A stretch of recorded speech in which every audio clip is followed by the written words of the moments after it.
Hello and welcome to another Sprues and Brews video review. Today we've got the new Age of Sigmar 3rd edition Lumineth Realm-lords Battletome. Games Workshop have kindly sent Sprues and Brews a copy of this book to review. We've got a really extensive written post on the Sprues and Brews website. You can go and check that out. We've gone through all of the content of this book on there. We'll also be covering the Lumineth Realm-lords on this week's podcast as well, so make sure you check out the podcast and we'll be talking about the new rules and contents of the Battletome. But for this video, we're going to get cracking and have a look inside. So straight away you can see the new cover art there. These look like the Lord Regent with some Vanari Dawn Riders here charging alongside. Very cool. And then on the back, yeah, we can just see some of the Lumineth range there. Of course, there was only one new model with this Battletome release, and that was the Scenari Enlightener, who came out in the Arcane Cataclysm set. So there won't be any new War Scrolls aside from that one in this book, but there are quite a few changes. So, and I'm not going to spend too much time on the lore, because I think people like to read that themselves. But we'll have a flick through. So we've got the contents page here. There's like you say, a big section on the lore and background of the Lumineth Realm-lords. Some information here on the great nations that make them up. This is the sort of techless half, I guess, of the Lumineth. There are a few sort of Tyrion aligned models in the current range, but this is predominantly sort of the techletian. I don't know how you say it. The sort of techless focused part of the Lumineth. Then we get the new allegiance abilities. There's a fairly large section on the Path to Glory there, which is the sort of new Age of Sigmar narrative, the equivalent of the 40k Crusade. We get the match play, grand strategies and battle tactics, and then predominantly the bulk of the book is made up here of the different War Scrolls itself. Some nice artwork there that shows the Lumineth arrayed for battle.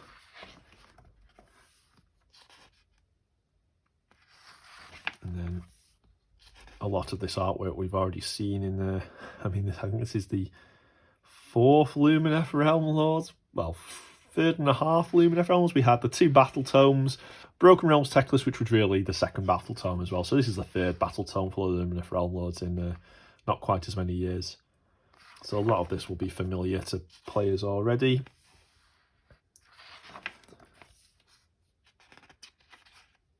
There's a lot of background here to sort of flesh out the faction itself.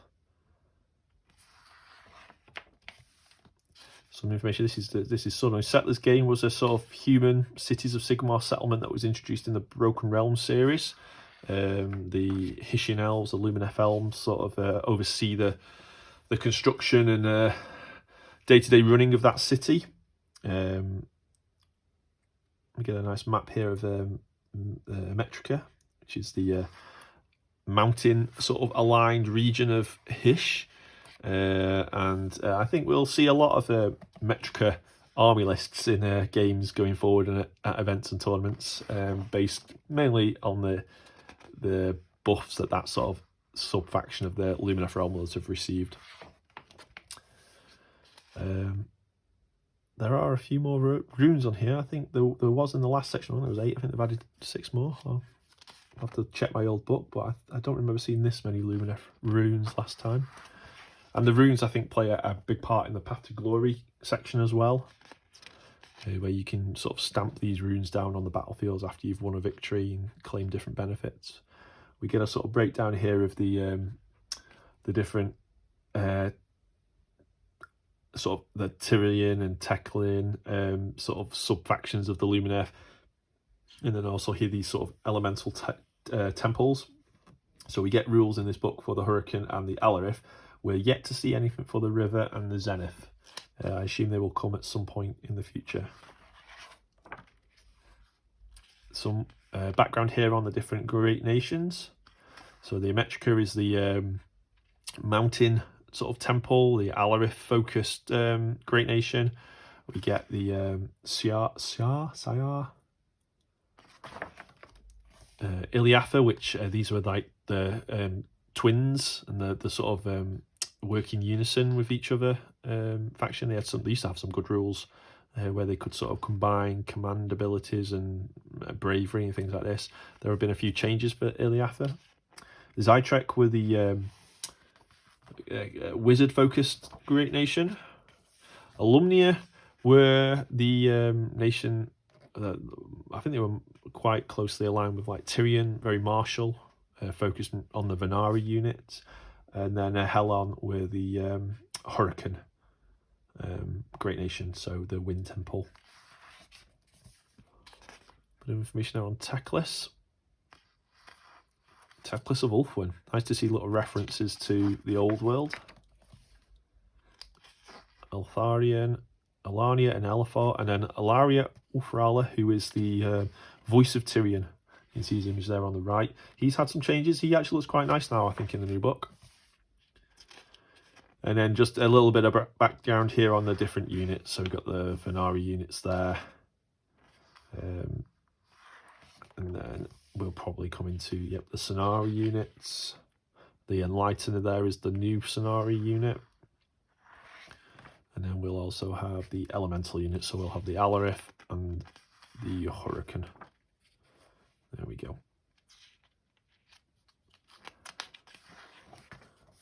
Then we come to the gallery, the miniature showcase. There's some Skaven there they're fighting, is it? Oh no, it's the new orcs, isn't it? There's a Skaven. Dave will be pleased. It's a new artwork here because we've got the new Realm of Beasts incarnate there. And some of the scenery. It's always good. I always like looking at these images because sometimes you see little clues in the background, or perhaps a model you've not seen released yet, but I'm not sure that we're going to see any in this book, but I always like to take my time looking through.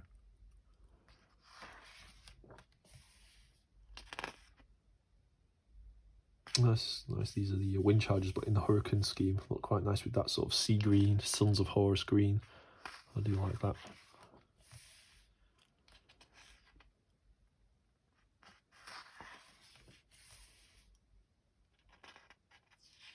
These are the runes that they can sort of stamp down on the battlefield in Path to Glory.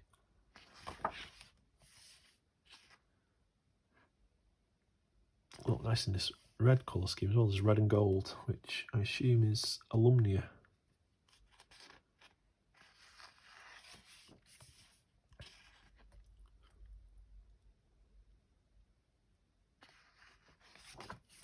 Then we get the painting guide, which returns from the previous Battletomes. No changes here. It's a useful guide though. And the basing guide. And then we come to the main army rules section itself. So as you know, in 3rd edition, there have been a lot of changes to the sort of this section of the Battletome. So you've got this concept now of enhancements, where your command traits and artifacts and spell laws all go. Depending on the different core battalions you use, you will unlock access to these. What this does mean is that the Great Nations rules have changed a bit. You used to be tied into particular artifacts and command traits depending on your Great Nation choice. That's no longer the case. You're now free to choose your Great Nation and pick and choose your command, your enhancements as you see fit, which is nice because I think that opens up a lot more combinations between different. A lot of the Great Nations, their initial artifacts, some of them weren't that useful, and there were a bunch of artifacts and command traits that just never saw any use. That's not the case now. You'd be a lot more flexibility to choose them.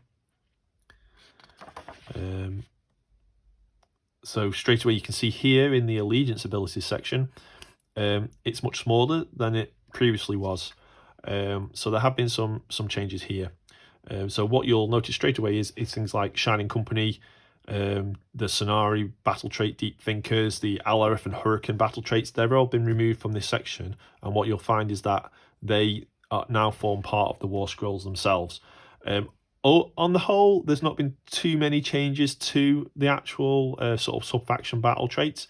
And what changes there have been are, I think, for the better. So Shining Company, as an example, which we'll come to properly when we get to the first Vanari War Scroll, it's now the restrictions are a lot stricter on how you can achieve Shining Company. There's no longer a requirement to declare that you're going to break Shining Company when you declare a charge. You just have to make sure that if you've got each model in that unit is touching 2 other models, you're benefiting from Shining Company, the -1 to hit.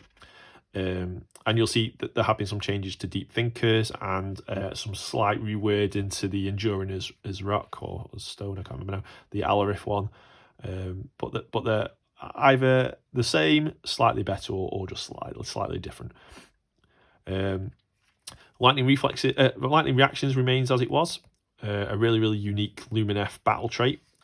And the 8th Quartz reserves, there have been some changes to 8th Quartz reserves. So you can see that we can still use heightened reflexes, add 1 to saves. We've still got heightened senses, which is add 1 to hit rolls. And we've still got magical boost, which is you can either add 1 to your casting roll or re-roll that casting roll. But we don't have the magical insight, which I believe used to let you make an extra cast attempt. The bravery debuffing mechanic is still part, so you consume 8th Quartz, your -1 bravery for the rest of the battle. And that's important actually, because reading through the book, there used to be plenty of ways to either circumvent that, to reflect that back on an opponent. Elfarian, for example, had a command ability where you could make everyone round in bravery 10. Pretty much all of the bravery buffs have disappeared from the book. And Lumineth don't have the greatest of bravery. And I think this is going to be a new sort of army weakness that players are going to have to adapt to. It will be interesting. So that's the battle traits. On the enhancement side, you get basically a selection of 3 command traits and artifacts for each of the sub-factions. So the Vanari, Scenari, Alarif and Hurricane. And what I found with these are that there are quite a few differences. Some of the old command traits and artifacts that we used to find in the Great Nations have been moved to sections of this, either Vanari or Hurricane command trait, for example, so they've been incorporated in here. But I do quite like them. And I do like the extra freedom and flexibility we get to mix and match between them. My favourites have to be the Alarif ones, and we'll come to them shortly, but there are some good picks elsewhere as well. So here you go, you can see here Almighty Below. This I'm pretty sure used to be a Metrica command trait, is now a general Vanari trait, but allows you to do d6 mortal wounds on a 2+. Grand Strategist as well has changed slightly now. You add 1 to the roll when you do your heroic leadership heroic action. Lawmaster as well I think is good. You now know 2 spells. I believe that used to just add an extra spell. I'm sure Fast Learner there at the bottom right used to be a Zytrek command trait. And here we've got the Hurricane command traits and the Alarif command traits. So the Hurricane command traits I think are okay. There's none there that I would jump out at me and think, yes, I want to use that one. This one, potentially Gravity Defying Champion. I think this is a new one. Once per battle, you can reroll a run roll, charge roll, or casting roll for this general. But it's only your Wind Mage, and I think there are better options for generals in the book.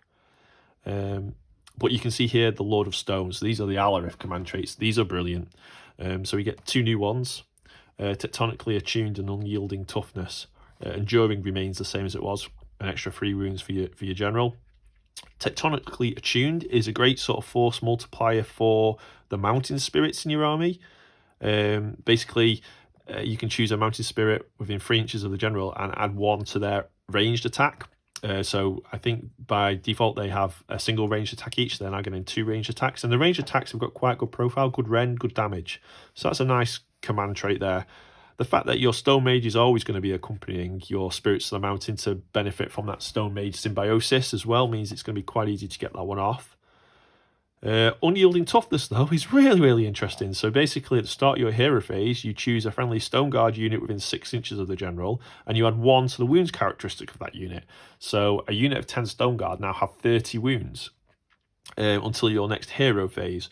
Now, you have to be careful because if a model has been assigned two wounds and this ability ends in your next hero phase, they will die. And it mentions this in a designer's note here. But if you can keep them at 3 3 wounds, you know, you've got a very, very tough unit there. There are lots of combinations and synergies between Stone Mages, Mountain Spirits, and Stone Guard to make Stone Guard a solid unit. And you'll see as well, they've had quite substantial buffs on their War Scroll as well when we come to them. So the artifacts of power here, as I mentioned, you get 3 for each of the sort of sub-factions. A lot of them are very similar, but there are a few different ones. You can see the Blade of Leaping Gold has gone, for example. It's been replaced by this Rune of Senfoy, which I think is quite cool. Add 1 to Unbinding and Dispelling rolls for the bearer for each friendly Scenari hero within 6 inches of the bearer. So the more Scenari heroes you have around your Scenari hero wielding this artifact, you get those extra bonuses to Unbinding and Dispelling. The Phoenix Stone as well, I think, is a really, really cool artifact now. Before it used to bring the bearer back to life when they were slain on a dice roll. Now you can bring any other hero within 12 inches of the bearer back to life on a 3+. Which is fantastic because you can equip a hero with this artifact and sit them next to Teclis, for example, or next to Avelinor. And then once Avelinor and Teclis have been killed, you can potentially use the Phoenix Stone to bring them back. And then, of course, you've got access to spells that can heal Teclis, so he can bring himself back up. You've got the heroic action as well. So I think that's a really, really cool artifact. A lot of the problem was previously is if you were using something like Teclis, who's so expensive, and the enemy was able to get the first turn and slay him before you had a chance to do anything, you've got some sort of protection from that Alpha Strike now. The Scenari Amulet as well, I really like this one. The bearer can run and still charge in the same turn. Lord Regents, so your Vanari Lord Regents, I think are really, really cool units now. And there are a couple of battle tactics as well, which involve, you know, your Lumineth units destroying targeted or chosen enemy units, and these sort of artifacts can help you get into position to make sure you can pull that off. And on that note, the Waystone as well is a very, very nice one, which allows you to basically to redeploy your Vanari hero, but they can redeploy within 3 inches of another, well, just outside 3 inches of an enemy unit. You know, so it makes that charge very easy. We get the Wind Mage artifacts here, the Hurricane artifacts. A few changes. This Buffeting Aspergillium, I can never say it. It used to give you a ward save, I believe, but now it doesn't. Now in a combat phase, and it's only once per battle, you can subtract 1 from the hit and wound rolls. But again, I mean, if your Wind Mage is in combat, I'm not sure that's gonna save them, and you can only use it once per battle anyway. So I'm not blown away with that. On the ward side front, so there is the ward save disappeared from this artifact. There are, I think, better ways now to distribute ward saves across your army. As you'll see, some changes to the spells, the inclusion of the unit, the Enlightener as well with the double cast. I think you don't have to worry so much about not being able to get ward saves. Then we come to the artifacts for the Stone Mage, and again, these are really, really good. So my favourite here has to be the Molten Talisman. Add 1 to wound rolls for attacks made with melee weapons by friendly Alarif units wholly within 12 inches of the bearer if the bearer did not charge in the same turn, which is brilliant. So this Alarif units are your Mountain Spirits, Avelinor, the Stone Mage themselves, and of course the Stone Guard. So the Stone Guard and Avelinor, as we'll see when we get to the War Scroll, they're naturally wounding on a 3+. With this Molten Talisman nearby, they're wounding on a 2+, and it's all friendly Alarif units wholly within 12 inches. So it applies to multiple units. It's such a great force multiplier. And you compare this artifact to something like the Buffeting Aspergillium that we just looked at. This is almost miles better. Alarif units as well, especially the Mountain Spirits, they get bonuses if they don't charge. So it's a great defensive artifact and a great offensive artifact. I really like that. And you'll see this is just one of the many buffs that particularly the Stone Guard have had in this Battletome. You can really, really sort of power up the Stone Guard using a combination of command traits, artifacts, spells, and War Scroll abilities. So on the spells, there have been some changes here. So the Lore of Heesh is still 6 spells, but there have been some changes. So Lambent Light has disappeared, and it's worth remembering that. There have been a combination of changes in this Battletome which has really weakened the power of the Sentinel. A lot of competitive armies used to take a lot of Sentinels, and they were very, very good. You know, the ability to dish out mortal wounds to units that were even out of line of sight was a very, very strong capability of Lumineth Realm-lords armies. That power has been diminished substantially, really. As you'll see when we come to the Sentinel War Scroll itself, they've lost the ability to target units out of line of sight. Their range is reduced slightly, but on top of that, they've also lost access to abilities like Lambent Light, which allowed you to re-roll all of your hits, so they can't go fishing for those mortal wounds. So yeah, I think we're going to see different kinds of armies going forward. But I think actually there's a variety of different good builds now rather than just your Sentinels, so I'm not too worried about it. And I didn't. I think I had one unit of Sentinels that was half painted anyway. So luckily for me, I already had my army was built around Metrica, Mountain Spirits, and Stone Guard. So I'm quite happy with the new book. Solar Flare as well has also changed. There used to be a penalty to enemy wizards, which is gone. In place of Lambent Light, we get Overwhelming Heat, which I believe was a Zytrex spell that's now here. But other than that, the majority of it is pretty much the same. Total Eclipse remains. That's a cracking utility spell. Really, really disrupts your enemy's plans. Speed of Hish as well, I think looks very, very good. There are some good, traditionally I think Lumineth armies were a very stand back, quite slow defensive army, reacting to the enemy's attacks. Whereas now with some of the changes to the War Scrolls, we'll see when we get to the Banner Blade, for example, some of the command traits we've seen, the battle tactics as well favour a much more aggressive playstyle, moving up the board much quicker. And I think spells like Speed of Heesh combined with the Scenari Enlightener, who can potentially get it off on 2 units, the ability to reroll charges and things like this, I think we'll see a much more aggressive Lumineth army. Protection of Heesh as well is another interesting spell because this gives a 5+ ward save to units wholly within 9 inches, but it's friendly units, not just Lumineth units. And that is really important now because the Lumineth have a much bigger list of potential allies. Previously, we were just able to ally with Idoneth Deepkin. Now you can ally with Idoneth Deepkin, Sylvaneth, Cities of Sigmar, and Stormcast. So Protection of Heesh can potentially benefit some of your allies as well. So that's the Lore of Heesh. And then the 2 elemental laws, the Winds and High Peaks, there have been some changes here. So you can see straight away on Lore of the Winds and the High Peaks, there are only 3 of each now rather than the 6.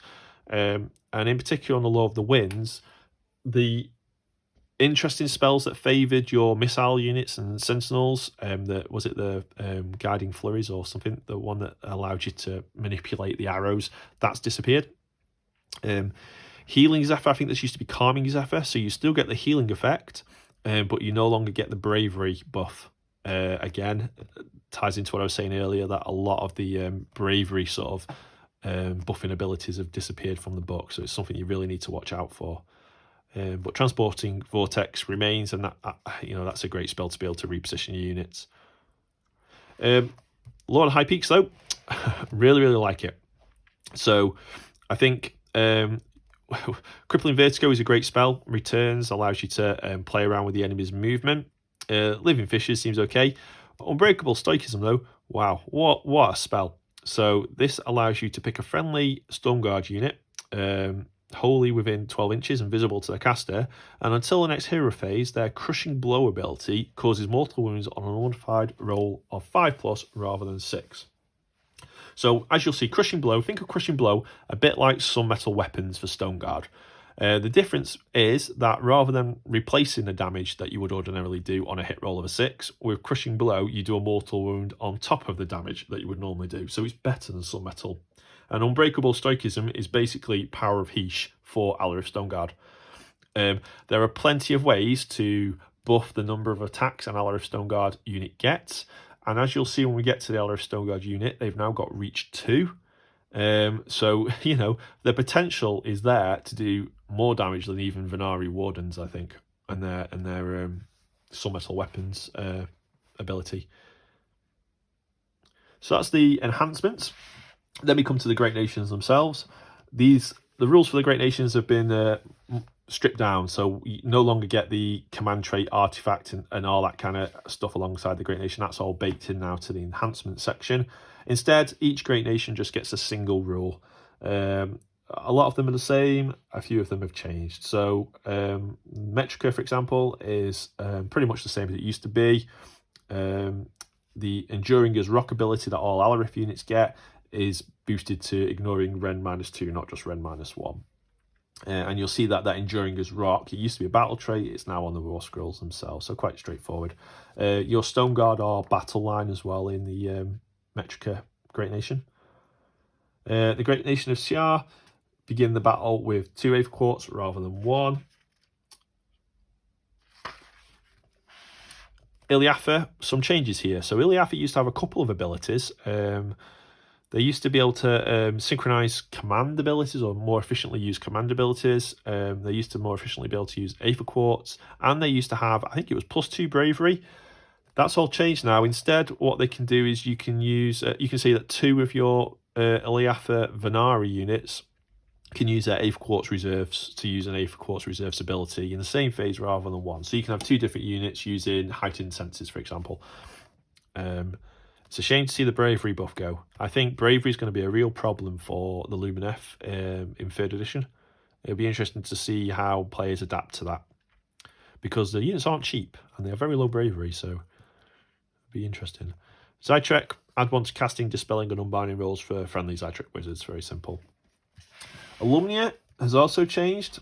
So these used to get a pre-game move. That no longer happens. Instead, what we get for Illumnia is that if they're touching 2 or more models in the same unit, and this is only for Vanari units as well, they count as 2 models for the purpose of contesting that objective. And then finally, Helen. Not much change to Helen here. They still add the extra attack with missile weapons, but it's now if they're within 6 inches, not 3 inches. So a slight buff there for Helen. So there are all our Great Nations. We come to the Path to Glory section, but I'm going to come back to the Path to Glory section. And we'll skip straight ahead, I think, to the War Scrolls themselves. Oh, no, we'll do the match play first. So, you can see here we get the Grand Strategies and Battle Tactics. There are 4 Grand Strategies. And I really like this, actually. Each focused on a different sort of sub-faction of the Lumineth. So the Vanari, Scenari, Alarif, and Hurricane. I think there are some good ones and some very difficult ones. So if we start with the good ones, Alarif Aftershock. When the battle ends, you complete this grand strategy if 2 or more friendly Alarif units are contesting 2 or more objectives on the battlefield. I think that's quite an easy one to achieve. Alarif units are solid in this new book. They're very, very tough.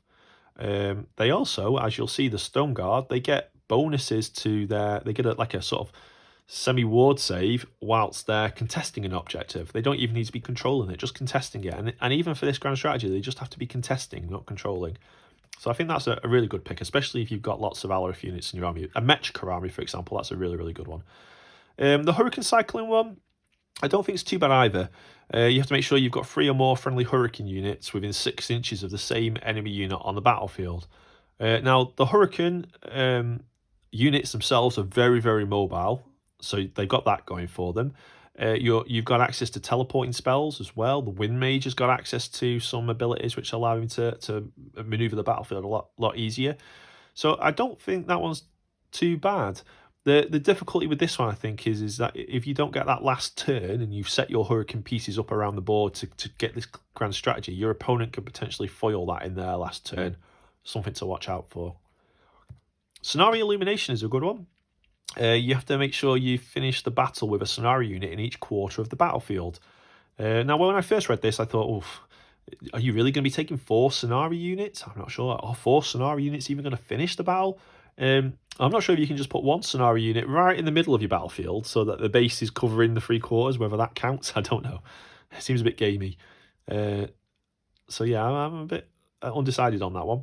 Vanari Assault, again, I think this is a really, really tough one. And this is split into 2 parts. So initially you have to complete the game with 4 or more friendly Vanari units on the battlefield, which I think is a big ask. You know, especially with the bravery changes, it's going to be tricky to you're going to have to play very, very conservatively with your Vanari units to make sure you can claim this grand strategy. On top of that, you need to make sure your opponent's general has been slain. And I just think that one's so much more difficult to complete than the Alarif one, for example. But then if you've not got any Alarif units in your army, this isn't an option for you anyway. So, yeah, okay.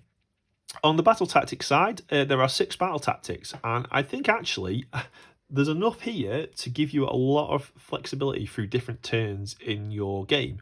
So, for example, Hishmade Manifest. You complete this tactic if there are 2 or more endless spells from your army on the battlefield at the end of this turn. So any turn you can attempt that. You can keep that in your back pocket for a turn perhaps where, you know, there's not a lot else you can achieve that turn. Just cast 2 endless spells. Conserve Aether Quartz. Pick 1 enemy unit on the battlefield and 1 friendly Lumineth Realm-lords unit that has at least 1 Aether Quartz reserve. You complete this tactic if that enemy unit is destroyed by the Lumineth Realm-lords unit this turn, and it still has his Aether Quartz left at the end of the turn.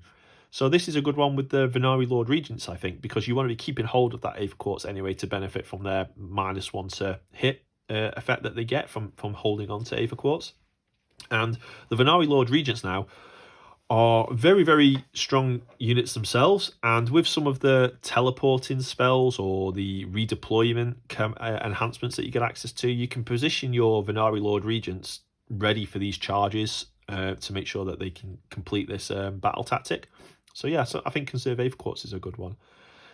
Priority Target as well, I think is, the more I look at it, I do like this one. So this relies on you having a Star Shard Blister or a couple of Star Shard Blisters in your army. You pick 1 enemy monster on the battlefield and you complete this tactic if that monster is slain by attacks made by any friendly Star Shard Blisters. Star Shard Blisters have had some buffs in this Battletome.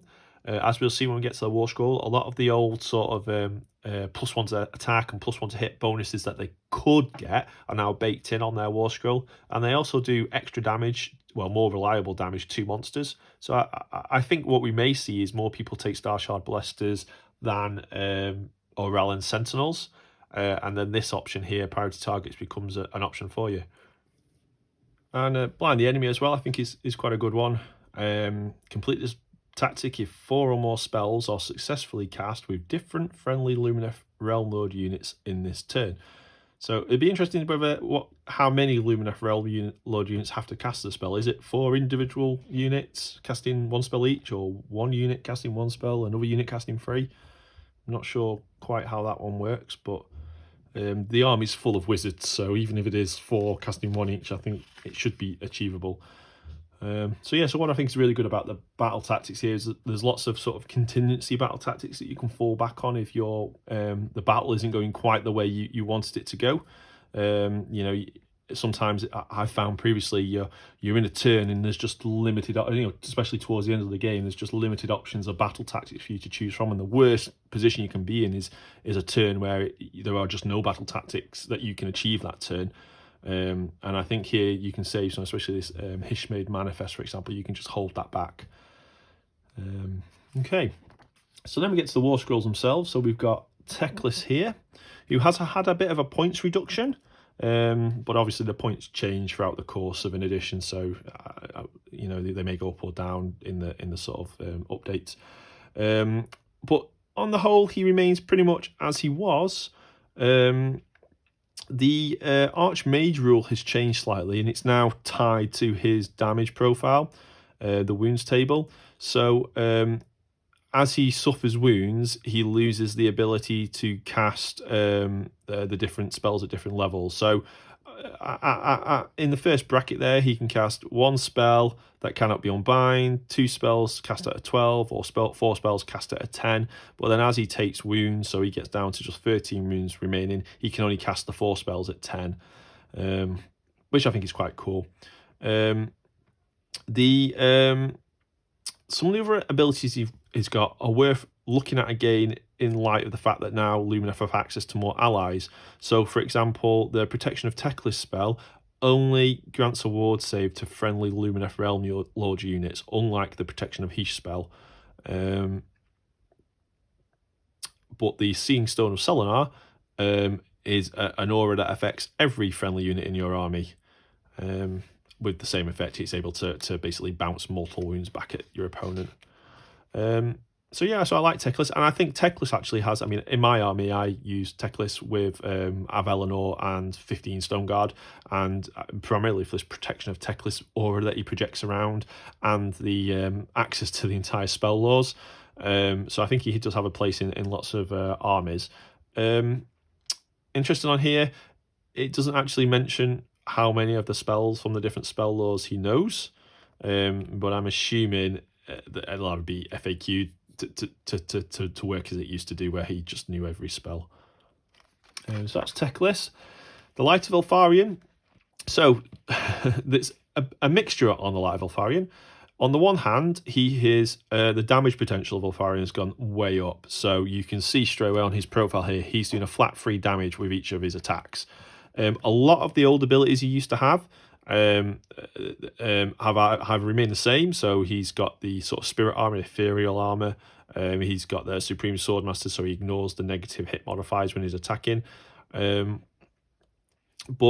the Scenari Blade now does, rather than doing, I think it used to do +1 damage when you were fighting an enemy hero or monster, it now does changes the damage characteristic to 2d3 rather than 3.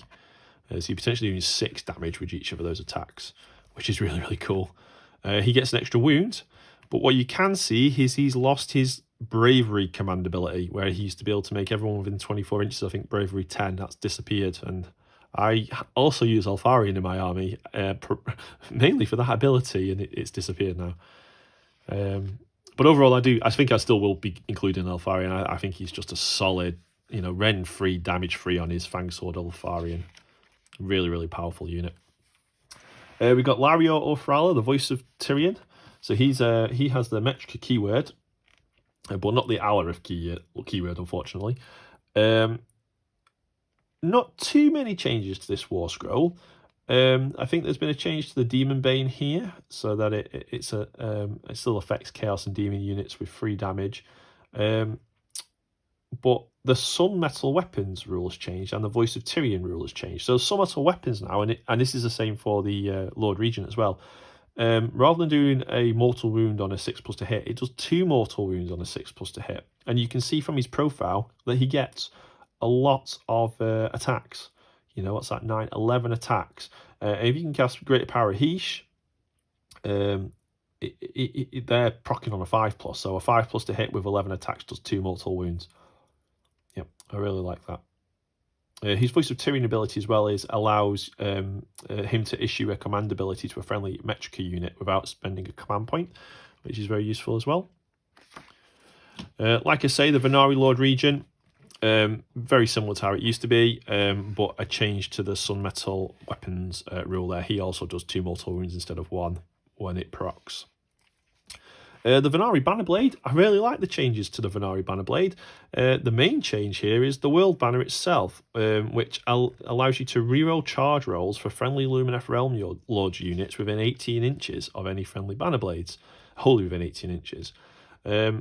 Which is great, because I think, I was expecting something like that to be tied to the Vanari keyword perhaps, but I think there's a place for the Vanari Bannerblade in an Alarif army, for example, to get your Alarif Stone Guard more reliably into combat. So yeah, I do like that. Then we've got the Vanari Aureland Sentinels. So as I said, these are not as strong as they used to be. So you can see now that the main sort of change here is to the Skyhawk Lantern, which now provides a sort of range buff to their lofted arrows, I think. so you can get it back up to 30 inches if you're within range of any other Sentinels or Star Shard Blisters. So they're not too bad a unit, you know, but I think the Blisters are probably a better option now than the Vanari or Aureland Sentinels. And you can see here as well the Shining Company rule there. Subtract 1 from hit rolls for attacks that target this unit if the base of each model in this unit is touching the bases of two or more other models in the same unit. So this is the change I was talking about earlier on to the battle tactics section. There's now no requirement for you to break Shining Company if you decided to declare a charge or run that turn. You can reform into Shining Company if you happen to fall out of that formation later on in a game. Not so much a benefit really for the Vanari or Aureland Sentinels, who you wouldn't really want like charging up the board, but certainly for the Vanari or Aureland Wardens, that's a really cool change for them. And on the Wardens here, you can see their War Scroll. So again, not many changes here. Shining Company now on the War Scroll itself. You can see their Moonfire Flask has disappeared, so that mortal wound sort of thing they used to be able to do is gone. But I still like Wardens. These are your main battle line unit for the army, and they unlock for every Aureland Warden unit you take, you unlock a unit of Dawn Riders or Sentinels that you can take as battle line as well. But certainly I think you can see these guys now with a combination of speed of Heish, running, the reroll charges from the Banner Blade, much more mobile, and you're still able to benefit from this -1 to hit for you know most of the game really. It's just a shame they're only Bravery 6. That's really going to hurt them, I think. And they're not a cheap unit. I think these have actually gone up in points as well. Vanari Dawn Riders, not a lot changed on this War Scroll either, aside from Shining Company. I still think these are fast 14 inches, but these were a fast unit and a slow army previously, whereas now I think you have got much more mobility in this army. They are Bravery 7 though, which is interesting. So we've got a couple more of the Vanari units on these pages here. The Vanari Star Shard Blister. I really like the changes to this unit. A lot of the buffs that it used to get from either remaining stationary and things like this, the +1 to hit, extra attack, they're now all baked into the War Scroll itself. So you can see 3 attacks, 2+ to hit. It has a new rule, Keen-Eyed Artillerists, which allows the D3 damage to become 3 damage when you're firing at a monster, which is quite cool, especially the battle tactic for destroying a monster with the Vanari Star Shard Blisters. Also has the same rule, the Skyhawks, that the Sentinels have to get that extra range if they're within range of another Blister or a unit of Sentinels. I can really see the Star Shard Blister sort of taking the place of a lot of the Aureland Sentinels units in people's armies. Yeah, I really like this War Scroll. I mean, 5 wounds, 5+ save. They're not the toughest of units, but they've got the 6+ ward save, and with the Skyhawk rule, you can sort of keep them back a bit, I think. Out of harm's way, hopefully. Then we got the Vanari Blade Lords. So these have had a few changes as well. I quite like the Vanari Blade Lords now. So the first thing to note is that they've lost their, is it the Vashimor banner, which was like a spell defense ability they had. So that's gone, which is a bit strange really, because the models still have the banners on them, so I'm not sure why they've removed that. But what you'll notice now is they've got some metal weapons properly. So there was always a bit of a point of contention here that they were equipped with some metal great blades in the background, but they never benefited from the Sun Metal rule. So now they do. This is great. So this combines really nicely with the Flurry of Blows ability, which is now much easier to sort of stack those extra attacks. Previously, you had to count the number of any models within range, and that determined how many extra attacks you get. Now it's just determined by the number of models in the target unit.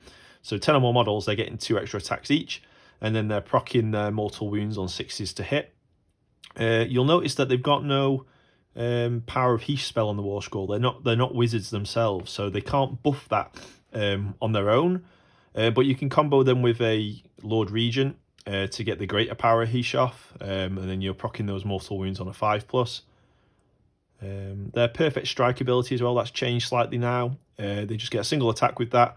On a 2+, they inflict a mortal wound, which is quite cool. So yeah, so I think these now compare quite nicely with the Aureland Wardens. They've got a bit of extra bravery. They've got 2 wounds each. With a Vanari Lord Regent next to them, they can get the same sort of mortal wound output as a Vanari Warden unit can. Obviously, the Wardens have got the better reach. The Wardens are natively battle line. These guys are battle line. Well, you can take 1 unit as battle line for each Scenari hero that you've got in the army. So yeah, I think they complement Wardens quite nicely now. And then we come on to the first of the Scenari units. Pardon me. So we've got the Scenari Kaffler, who... This was a really, really unique and interesting Lumineth wizard back when the Battletome was first released, the first edition of the Battletome. It had that really, really cool ability to reflect battle shock tests on enemy units. And unfortunately, that ability's gone. So they can no longer do that. You can see on the War Scroll itself, they've got the Deep Thinkers battle trait rule. So this has come from the battle trait section now. It's just an ability on all the Scenari War Scrolls. This has changed slightly. So basically, once per battle in the hero phase, you can auto cast a spell with a casting value of 9, and each Scenari wizard can do that once per battle. So that changes things a little bit. The old way it used to work used to be able to sort of stagger 2 Scenari wizards to get that cast of Total Eclipse, for example. Now you can't do that. You just get this once per game auto cast on a 9, which is still quite cool. Absorb Despair as well works in pretty much the same way, so you can sort of negate that bravery penalty from consuming Aether Quartz. Again, that's taken from the battle trait section, is now on the War Scroll itself, and the spell Darkness, so that works pretty much the same as well. The Scenari Enlightener, though, is the new wizard that came with the Arcane Cataclysm box. I really like this War Scroll. I really like this unit. I think they've got some useful sort of utility. This Rune of Enfly, which allows you on a 3+ to duplicate the effects of a spell on a second unit, which I think is great. Like I talked earlier about Speed of Heesh, for example. You can potentially get Speed of Heesh off on 2 units. Ethereal on 2 units. Yeah, I like the Scenari Enlightener. Also has the Deep Thinkers, I say battle trait, but you know, it's come from the battle trait section. And then we have the Scenari Caligrave, which was a cheap wizard in the Lumineth sort of roster, but not that great really. Their sort of main abilities, the Realm Scribe and Erasure, they weren't fantastic, I don't think, in previous books. But I think certainly Erasure has definitely improved. So I think this used to just have a chance to do D3 mortal wounds, or was it 2d3 mortal wounds every other turn? So you could cast a spell once to mark them for Erasure, and then cast it a second time in the next turn to apply the 2d3 mortal wounds. But you may as well just do d3 mortal wounds each time. Now it does 2d6 instead of the 2d3, which I think is you know, potential there to do quite a lot of mortal wounds. And then the Scenari Lore Seeker, who has also seen some changes. So this unit has been unique, not unique, unique, not unique. You can put command traits and artifacts on it, then you couldn't put command traits and artifacts on it. Currently, in this book, it's no longer unique, so you can load it up with command traits and load it up with artifacts. But some of its rules have changed. So it used to have this great ability where you could deploy it at the beginning of the game on an objective, and for as long as that unit was near that objective, the opponent couldn't claim it. That's gone now, and you can. You still get like a really cool sort of deployment mechanic where at the beginning of the game, you can set it up within 6 inches of an objective, and it counts as 10 models for the purposes of contesting that objective. But there are some restrictions. For example, you can't set it up if that objective is already being contested by the opponent. So yeah, interesting, that one. I'm not sure.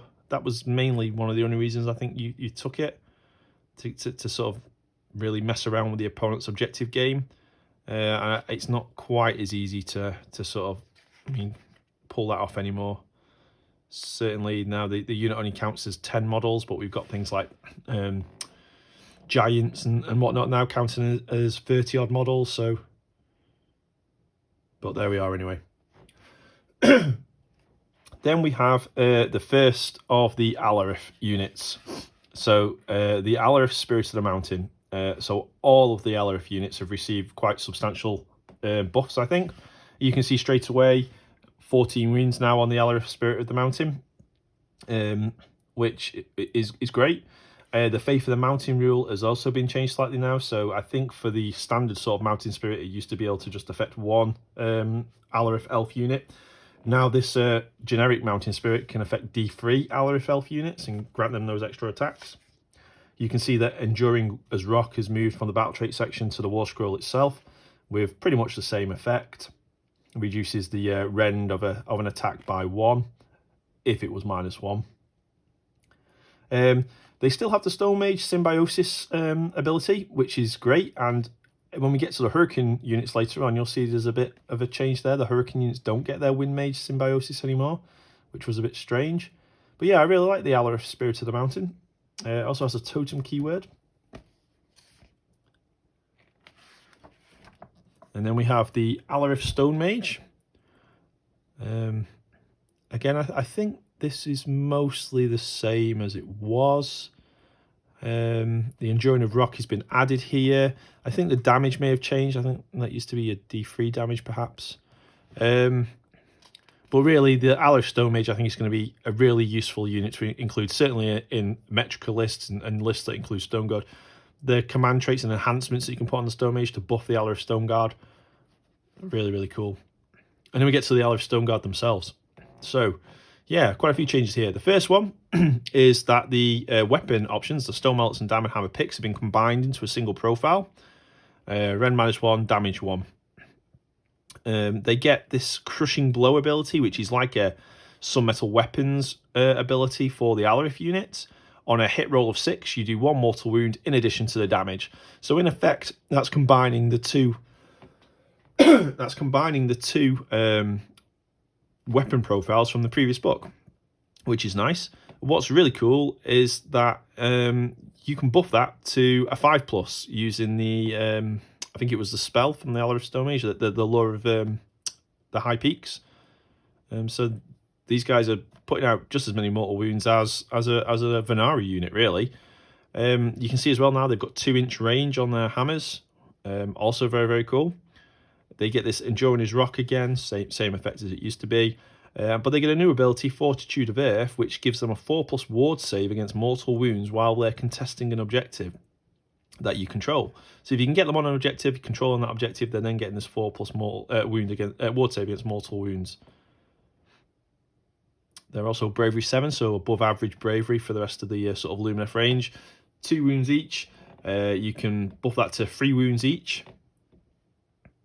Talked about that earlier on. So yeah, I really like the Alarif Stone Guard. There's ways to buff their attacks. It's ways to buff their to wound. You can use Aether Quartz or All Out Attack to buff their hit. So they're hitting on 2s, wounding on 2s with, 4 or 5 attacks if you can stack some of these Faith of the Mountain abilities on them. You can increase the rend to 2. I think there's a way, certainly in Path to Glory, I think, where you can increase the damage as well, but perhaps not in match play. Yep, Alarif Stone Guard, very good there. Battle line in a Metrica list as well. Then we've got Avelinor. I've always been a big fan of Avelinor, but my biggest gripe with him was the rend -1 on his Fire Steel hammers, and I was really pleased to see that now this is rend -2. We also get a bit of a better damage table, I think, a bit more forgiving, and up to 16 wounds, which is fantastic. His Unshakable Faith of the Mountain ability has been buffed, so it can be used 3 times rather than D3. Other than that, he's very much the same. I really like Avelinor now because I think he synergizes very well with the Alarif Stone Mage and the enhancements you can take. You can get him wounding on a 2+ rather than a 3+, outside of your sort of Finest Hour heroic action. You can buff the number of attacks he makes with his Geomantic Blast, again using some of the Alarif Stone Mage enhancements. So yeah, I think he's very, very cool. We've got Eliana and Elafor. So there's not been too much change here. I'm not sure of the value of these two now. that we've got the Scenari Enlightener. So this was always useful because Elania and LFO were a 2-cast wizard and can combine 2 spells as well. But the Scenari Enlightener can also do that and has that, you know, on a 3+ can cast a spell an additional time. Yeah, so I mean, they're nice. They're really nice model, really nice background. They've got some really interesting rules. The blade that can be, you know, does mortal wounds equal to the current battle round. But it's all a bit, I don't know, you have to leave a lot to chance, I think. You know, they have to be around at the end of the battle to be able to take advantage of that effect. And then if you roll a 1, you know, you've wasted your opportunity, really. Okay, and then we come to the Hurricane units. So we've got the Hurricane Wind Mage. You can see here, not many changes to the War Scroll itself. Move Like the Wind has moved onto the War Scroll from the Battle Trait section. They do interact with Wind Chargers again in the same way. And then the Wind Chargers, I do like the Wind Chargers. So they've got this really cool new ability, Wind Charger Arrows, where the opponent can't make ward saves for wounds and mortal wounds caused by attacks made with missile weapons from this unit. So that's a really unique sort of ability. And the missile weapons are quite good. 2 attacks, 3+3+, -1 rend, 1 damage. I think what's really interesting about these ones as well, I'm pretty sure the Wind Charger bow used to be rend 2 in melee, and now it's only rend 1, which I always scratch my head at that one. So they're battle line as well in a Helen army. Then we come to the 2 wind spirits themselves, Sephiroth and the Hurricane Spirit, the Wind. And the sort of changes to these 2 War Scrolls are common to them both, really. So obviously, the main strength of these units were the fact that they could move in the opponent's shooting phase.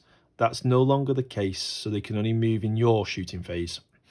I'm not sure how I feel about that. So certainly armies that could take 3 of these and 1 Sephiroth, you've got 4 units moving in the opponent's shooting phase. I thought maybe that is a bit too much for an opponent to deal with. I would have liked to have seen that ability remain just on the named version of the Wind Spirit, just Sephiroth. You've got 1 unit in your army that's able to do that, just to make him a little bit special.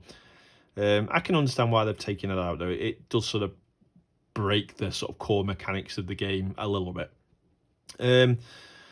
There's been some other changes as well. So they no longer have the piling disruption mechanic that they used to have. That's gone. The Wind Mage Symbiosis is gone as well. Everything else is still there. So they still get that 5+ ward save. They still get this ability to play around with scenery on the board. It's now they basically get access to the Smash to Rubble Monstrous Rampage, even though they're not monsters. They've got, you know, certainly Sephiroth has got a really nice range damage profile, range attack there. But I'm not sure whether it's enough now. 10 wounds with a 5+ save and 5+ ward save, is that especially with the Wind Mage Symbiosis disappearing, and the fact that they're much easier to sort of pin down now. They perhaps a bit too fragile. And similar changes there for the general Hurricane Spirit of the Wind as well. Miari and Purifies. So this is the Underworld's warband. No changes, I don't think, to Miari. The Purifiers themselves have a bit of a boost to their weapon profiles, but other than that, very similar. And then we get the Endless Spells themselves, which again as well are quite similar to how they were presented in the previous Battletome. One difference here, the Sanctum of Amantark, the caster now has to remain stationary, can't move, which could impact, you know, the game. You have to be careful with when casting that spell. And the Shrine Luminor as well, which has had some quality of life changes, I think. The Shrine Guardian ability, which allowed you to spend a command point without a command point being spent. So you use a command ability without spending a command point. And increasing the range that their casting and re-rolling bonuses applied. That now triggers as soon as someone is garrisoning the Shrine Luminor. I think previously you had to wait until the second battle turn before those effects kicked in. So that's all the War Scrolls. We'll just flick back now quickly to the Path to Glory and just have a quick look through this. So these are the sort of narrative bits, that the narrative sort of gameplay mechanics that are included in all the 3rd edition Battletomes now. When you start your Path to Glory campaign, you start off with a small Lumineth army, and the idea is that you're upgrading your stronghold and claiming new territories. And most of the Battletomes have like a unique mechanic that you can sort of make use of through your campaign. For the Lumineth, you've got this concept of purifying the battlegrounds that you're fighting on. So if you win a major victory, you're able to pick one of these runes at the end of the battle, and you get an effect for sort of stamping that rune on the ground. So you can see here the Thalari. In step 1 of the Aftermath sequence, you gain extra glory points for any Lumineth Realm-lords that survive the battle. You've got some of these I can't even pronounce. Ilven, in step 3 of the Aftermath sequence, you can pick 2 friendly Lumineth Realm-lords units that took part in the battle to be your favoured warriors instead of 1. So just little ways to sort of help improve the sort of progress that your Path to Glory campaign army is making. They're, I would say they're not as involved or detailed as the 40k Crusade. I really like the 40k Crusade mechanics in the codexes that we see for Warhammer 40,000. Obviously, the Path to Glory section, it's only really been expanded upon in 3rd edition. It'd be great to see them expand further, maybe supplements or expansions to the different base Path to Glory rules we get in each of the Battletomes.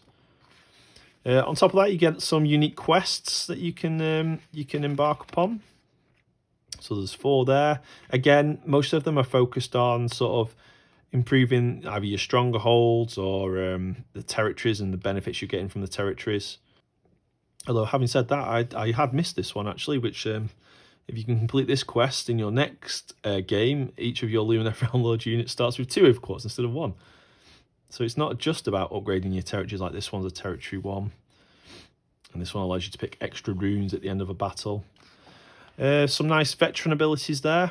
I think this is where we saw, Gift of the Mountain, where you can add 1 to the damage inflicted by attacks once per battle. Damage 2, Stone Guard. And then some unique territories for the Lumineth Realm-lords. And I really like the Ruins of Faded Glory. So I know I've talked a lot in this Battletome about the lack of sort of bravery bonuses and bravery buffs, or the bravery sort of abilities being removed from the Battletome. If you can get a Ruins of the Faded Glory, you do not need to subtract the 1 from the bravery when you use your Overquartz reserves. Again, that's only in the Path to Glory games, not in match play. So that's the Path to Glory content. Another battle plan there.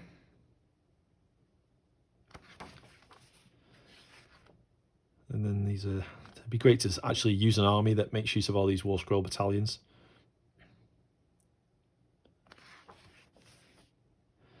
So that's the Battletome. So overall, I actually quite like it. I think, certainly the strongest sort of armies, I think, for the Lumineth were focused around the Sentinels. That was the main sort of power piece we had in the army.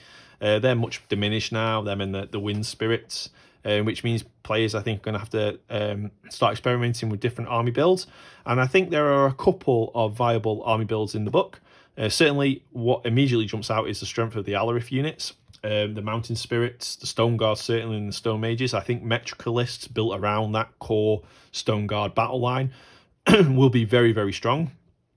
That said, I think also there are some hidden gems in here. I think the Vanari units, the Starshard Ballisters, the Blade Lords, the Vanari Wardens, and the Vanari Lord Regents, I think there's some legs in that army as well.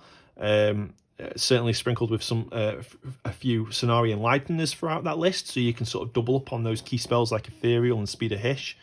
I think they might be quite cool. Certainly the army seems much more mobile and much more take the fight to your enemy, much more aggressive than it used to.